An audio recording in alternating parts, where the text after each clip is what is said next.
Just miss మావా, లేదంటే మా ఓడి చేసిన పనికి మమ్మల్ని అందరినీ చితక్ కొట్టేసేవారు. అసలు ఏం జరిగిందో చెప్తాను, వీడియోని మాత్రం స్క్రోల్ చేయకుండా చూడండి. మ్యాటర్ ఏంటంటే ఈ రోజు నేను మా ఫ్రెండ్స్ అందరం కలిసి అంతర్వేదిలో ఉన్న ఫేమస్ టెంపుల్ కి అయితే వెళ్ళిపోయాం మావా. అలా వెళ్ళేమో లేదో గానీ మా లడ్డుగాడు భోజనాలు ఎక్కడా అని చెప్పి ఫుల్ గా నా బుర్ర తినేశాడు. ఇంకా భోజనాల దగ్గరికి వచ్చి చూస్తే ఏమో ఎంత పెద్ద లైన్ ఉంది. మా లడ్డుగాడు మాత్రం సైలెంట్ గా సైడ్ నుంచి లోపలికి వెళ్ళిపోయాడు అనమాట.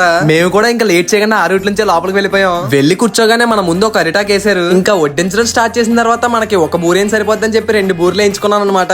ఆ తర్వాత ఎలాగో మనకి లైఫ్ లో పులిహార కలపడం రాదని చెప్పి కొంచెం పులిహార వేయించుకున్నాను. ఏ మాటగా మాట పులిహార మాత్రం అద్దరిపోయింది మావా. ఆ తర్వాత రైస్ వేయించుకుని పప్పుతో తిన్నాను మావా. సరిపడదు అనిపించింది, అందుకే ఇంకొంచెం రైస్ వేసుకుని సాంబార్ తో ఫినిష్ చేసేసాను అనమాట. ఇంకా బయటకు వచ్చి మెడిటేషన్ చేసాం మావా తిన్న తరగడానికి. ఈ అంతర్వేద గుడిలో లడ్డు ఫేమస్ అంట మావా. ఇంకొక లడ్డు తీసుకుని కడుపులోకి అమాంతంగా పంపించేసి ఇంట్లో వాళ్ళకి కూడా కొన్ని తీసేసుకున్నాం. ఇంకా అక్కడి నుంచి ఇంటికి స్టార్ట్ అయిపోయే దారిలో లొకేషన్ చూసి నాకు బుర్ర పాడైపోయింది మావా. ఇక్కడ ఇలా ఈ వీధుల్లో తిరుగుతుంటే సేమ్ కేరళలో తిరుగుతున్నట్టు అనిపించింది మావా. ఇక్కడ మెయిన్ విషయం ఏంటంటే రోడ్డు మీదకే మామిడికాయ చెట్లు, పనస చెట్లు అని చాలా ఉన్నాయి మావా. మా లడ్డుగడికి ఇవన్నీ చూసి ఆగలేదన్నమాట. ఇంకా వెంటనే కార్ దిగిపోయి రంగంలోకి దూకాడు. ఫస్ట్ వెళ్లి ఒక డజన్ మామిడికాయలు అయితే కోసుకుని తెచ్చేసాడు మావా. తర్వాత ఇంకొంచెం ముందుకెళ్లి ఒక పెద్ద పనసకాయని అయితే లాక్కొచ్చేసాడు అనమాట. ఇక్కడ మెయిన్ మ్యాటర్ ఏంటంటే అక్కడ కోస్తుండగా ఒక పెద్ద ఆయన అయితే చూసి ఎవరికో ఫోన్ చేస్తాడు అనమాట. ఇంకా అక్కడి నుంచి ఒకటే పరుగు మావా. అందరం మామూలు అడ్వెంచర్ చేయలేదు మేము మాత్రం. లాస్ట్ కి మేము తెచ్చిన సరుకు అంతా డిక్కీలో పెట్టేసాం మావా. చూడండి, ఇంకా ఇలాంటి తీట పనులు చాలా చేసాం మావా. అవన్నీ తెలుసుకోవాలంటే ఇప్పుడే ఫాలో చేసేయండి. సరే, మళ్ళీ నెక్స్ట్ వ్లాగ్ లో కలుద్దాం మావా.